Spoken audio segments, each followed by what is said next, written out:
Hi, Epstein, and here we are with your Spider ETF stock market wrap-up. And this wrap-up is for the last trading day of the month. It is July 31st, 2024, and I can't believe we're going into August. Wow. So today there was a lot of data, all right? But let's go to what moved the market at the end of the day, and it was the Fed. And Fed Chair Powell did not promise that you would get September rate cut, but he certainly alluded that if the data keeps coming in the way that it is, that there's an excellent chance that that could happen. When asked if there'll be a series of them, I think that the answer, you got to remember, they talk Fed talk. You don't get straight answers. The answer is if they embark on it, they certainly don't want to do it unless they feel secure in the manner that inflation is pointing in the right way, which is Fed parlance for saying, yes, there'll be more than one cut once they begin. They may not come in succession, as some think. They may. We don't know. He made it very clear they're still looking at the data. They would like to have a bit more data, which is exactly what I told you. I think they wanted 3 full months of data to show that they're on the right part. And he made it clear, you might get a little bump in one part of the data, but if most of the data is pointing in a direction, they're comfortable. The other thing that he made clear was that the Fed now is back to looking at the dual mandate with a better focus. And what does that mean? It means that, as you know, the labor market had been strong enough where they just turned their attention away and they were fighting, in their minds at least, inflation. Now that we're seeing some weakening showing up, and the word is some weakening. I didn't say a weak labor market. I said some weakening from the strength we had. They're back to looking at their dual mandate, okay? So you have to ask yourself a few things. Now that the event is going to happen, do you think the market just keeps rallying and makes new highs? Or do you think there's an element here where it's buy the rumor, which going into this, and sell the fact when it happens? I'll leave that up to you, but it's something that you have to think about. There are some interesting moves that have been taking place. Today was an exciting day. We saw NVIDIA stock up very big, up $13 today. This is on the back of AMD, but at the end of the day, there were more companies coming out, especially Meta, and we are seeing spending going on for what? CapEx. CapEx in what area? AI. So NVIDIA probably still gets more of a bid here. Wouldn't surprise me if it goes back to its old resistance soon of the 123, 124 area that it broke down from. When we look over at Amazon, a big rally today. Netflix had a nice rally. As you know, I've been pointing out to you that I think that once the interest rates fall, that Home Depot could be a winner with all this. And the reason is that people will feel, let's go in and fix the house that I have. I'm not moving anytime soon. Prices are high. Even if mortgage rates come down, prices are so high, people will balk at some of those prices. When we take a look at uranium, take a look at it. You've got a triple bottom forming. I will show you that on the chart. Doesn't mean it's magic, but the market, I think, has a bit more rally coming in it now, and that's as of today. The metal markets all took off. We saw that Israel has decided that it can afford, whatever that means, to open another war front up with Iran. They went in today and surgically bombed and killed a key Hamas political leader. So now, yesterday was Beirut, today it's Tehran, and that means that they've got their hands full with everybody coming at them, plus what's going on in Gaza. Now, how will Iran react to it? Well, there's two parts. Of course, now that they've hit in Tehran, there's if you will, mud on their face because you're supposed to be safe going in there. These people were all there for the inauguration of the new president, and that doesn't sound very good. And, I had a friend ask me, well, how did they know he was there? Well, what do you think? Everybody has spies everywhere. You know that. So they found where he was, and they took him out. So does Iran go and attack surgically an area? That would be the best thing. Israel's going to take one on the chin for that. There's no doubt in my mind. And maybe that's where it all ends. You don't know. Copper market, a little more of a bid, and it looks to me like it's oversold enough to get more of a rally here. But I'm bothered for the reason it rallied, and the reason it's rallying I can't figure out because China hasn't picked up anything. Energy prices were up as you'd expect, and that is because of what's going on in the Middle East. So when we look at the utilities, I drew these lines to just show you how markets can move in what I'll call these almost vertical moves, up and down.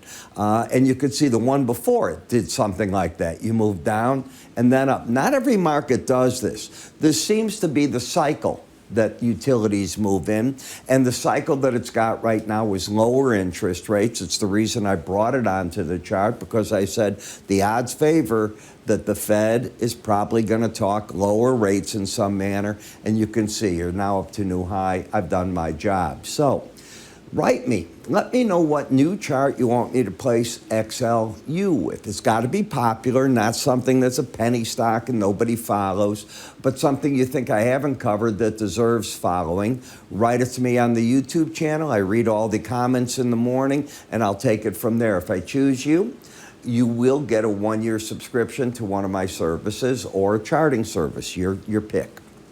Okay, so away we are there. When I take a look at the data, higher lows, higher highs, been in an uptrend. Over the 18-day average of closes, over the 100 and over the 200. So it's been bullish. Where do you think the resistance is? Probably the Bollinger Band. Today's the first move over it. So at any point here, you can get a bit of a pullback. When we come to XLU in this too, with the momentum, you're overbought. So over the Bollinger Band, overbought, yeah, it can pull back on you for no reason. CrowdStrike, all it did is pause right here. It's showing no sign yet that it is through on the downside. The embedded reading tells me that rallies probably getting capped by selling coming into the market. And this is a chart that has come down very dramatically all the way through. Now here's that uranium that I showed. Now look at the blue line. I'm going to step away from it. Bottom here, I'll come back on camera, right here, and in this zone. That doesn't mean all the time that that holds, but if I'm right and the market gets more short covering as you lost the bearish embedded reading, if that stays lost, I think prices can get back up to where the 18-day average is. That'll fall a little bit tomorrow. It was 28.94. Let's see if I can get that to move at all. I can't. But it was 28.94 today.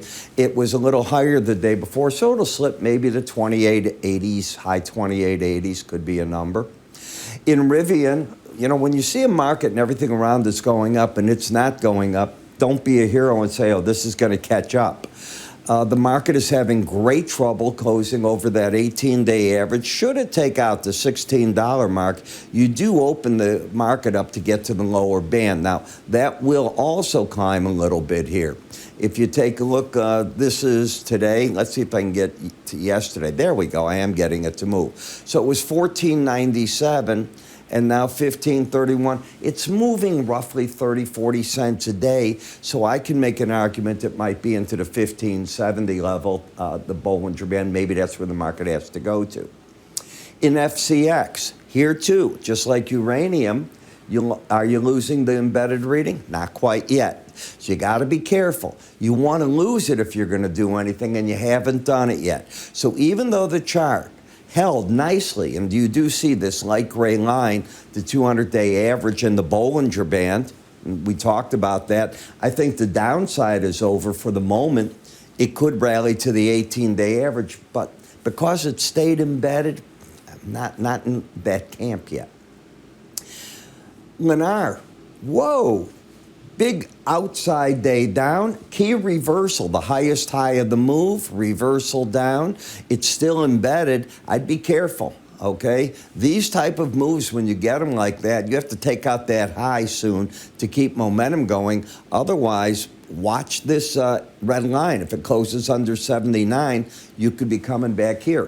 Why did that break today when interest rates are going down? We got under. We're into the under the 410 level. We're pushing the 4.0 something in the 10-year notes, and that will lead to lower mortgages, and yet that couldn't stay up. problematic. And the home builders gave up most of the gain. They closed up 2 cents on the day. Buy the rumor, sell the fact. Could be. Could be. You take out right here now, in my opinion, 116.12, and you probably want to be out of these markets in the near term.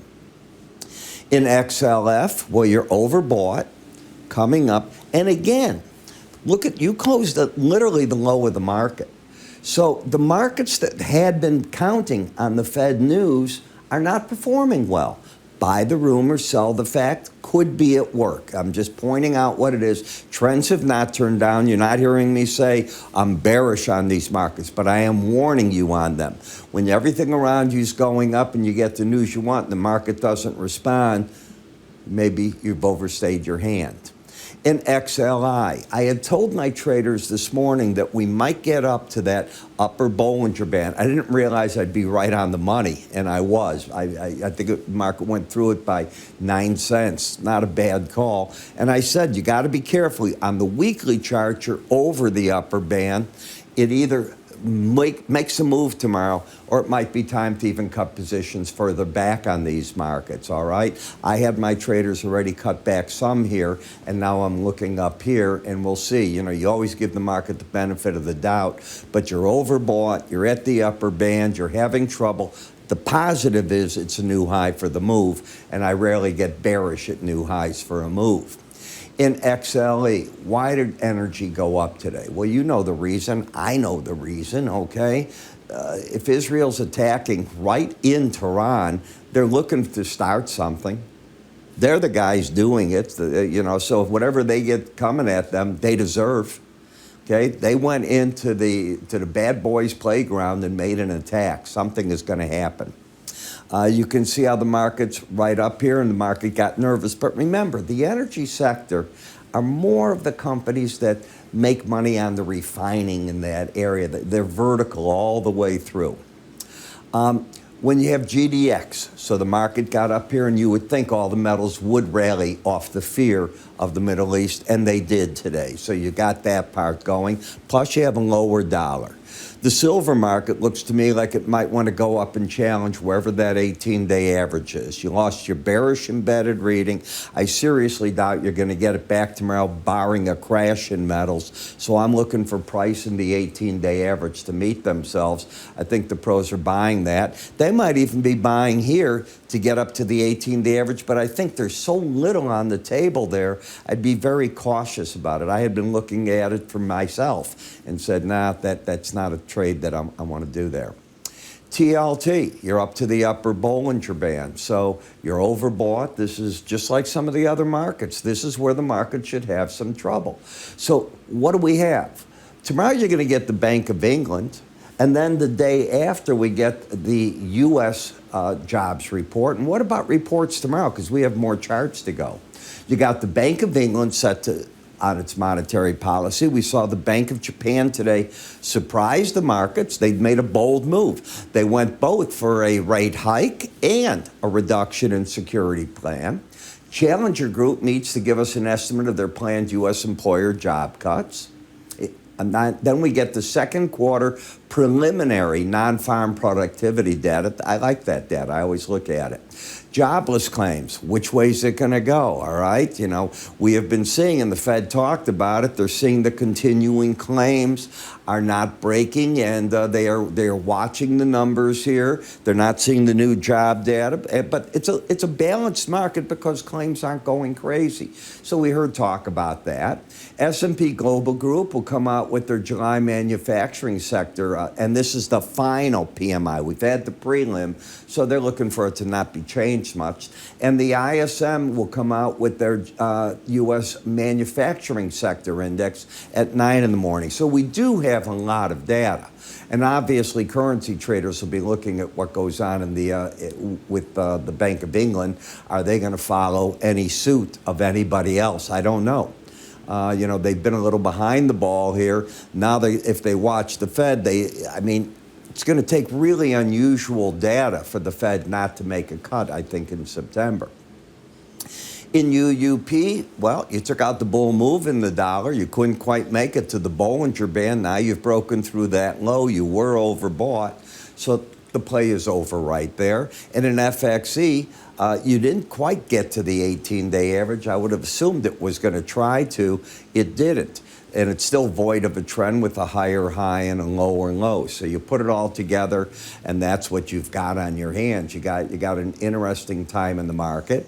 I want to remind you that if you use TradingView, yes, TradingView, that'll clear itself up in a moment here. We have 6 indicators as a suite that we give you so you see not only what I'm doing here, but my other studies. All you have to do is go to our website at iraepstein.com in the client area on the top right. You'll see it, and that's where you sign up. Once we get notice you signed up, we'll turn it on for you. And you get the slow stochastics with my formulas. You're going to get window envelopes showing on the chart. Outside days will show on the chart because I think they're so important. You're going to see how it all comes together. This all pairs with all my courses, by the way, and what I'm doing in my research. You can multi-configure all this to your own color combination. It takes up 2 slots, and if you're on TradingView, you know what that means. So go to iraepstein.com, go to the client section on the top right, you'll see it there, and sign up for it, and then we'll turn it on for you. I'm Ira. You have yourself a great evening, and I'll catch up with everybody tomorrow.